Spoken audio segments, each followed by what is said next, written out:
Habang tumatagal ang klase, dumarami naman ang mga nagiging kaibigan ni Janice.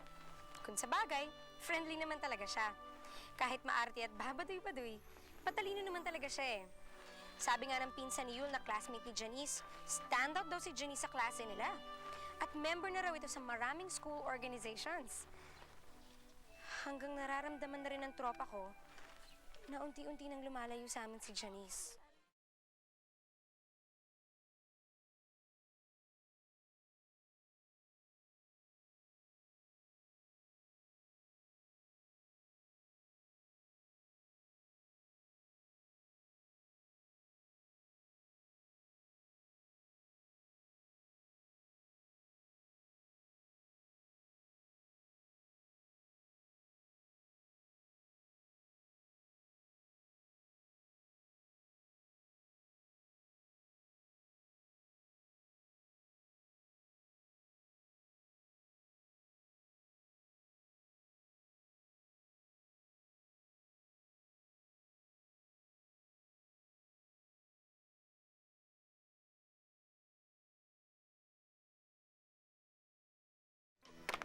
Pwede mo magulo?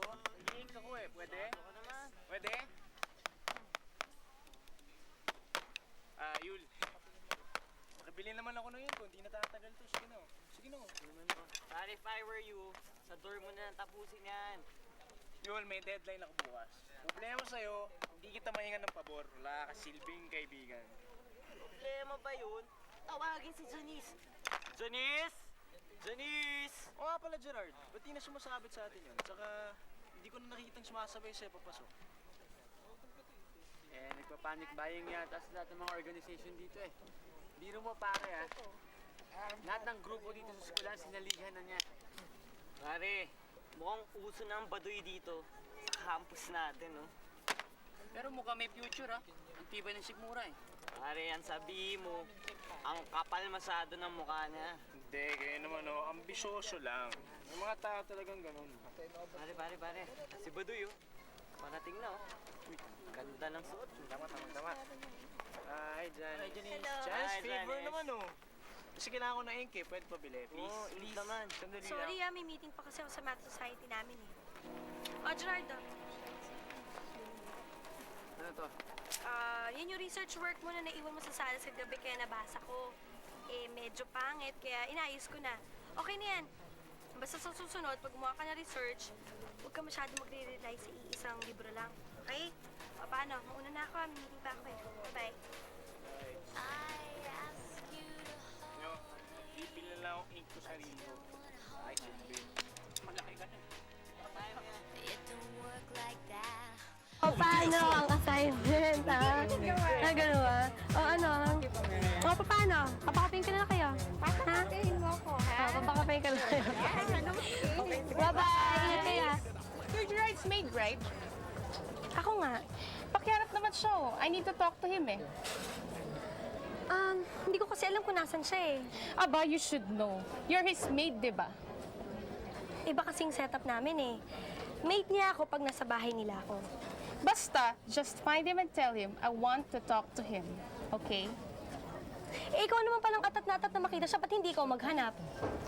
How dare you talk to me like that? Bitawan mo nga ako at huwag mo akong mahawakan dahil hindi ikaw nagpapasweldo sa akin. At isa pa, huwag mo akong sinisindak dahil hindi ang makapal mong makeup ang tipo ng kakatakutan ko. Ganun na. Ay, alam yan.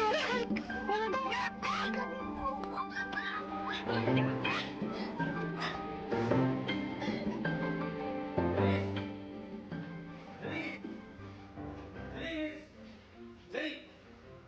Hoy! Ano na naman ako pinagagawa mo sa campus, ha? Eh, bakit hindi mo tanungin yung girlfriend mo na walang modo? Hoy, ikaw! Huwag mong dinadala dito pagkapalengkera mo, ha?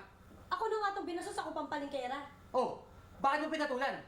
Sinampal niya ako eh. Ano gusto mo gawin ko? Tumawa? Magpasalamat? Ha? Sinampal mo at inaway mo pa. Sino napaya? Sino mo, sino napaya? Ako, di ba? Alam mo, hirap sa'yo. Wala ka nang ginawa kundi bigyan ako ng kahihiyan. Nagkakalat ka sa campus. Ha? Wala ka ng konsiderasyon eh. Sino kaya sa ating dalawang walang konsiderasyon? Ha? Bagay nga kayo ng girlfriend mo. Pareho kayong bias. Pareho kayong mapanglait ng tao.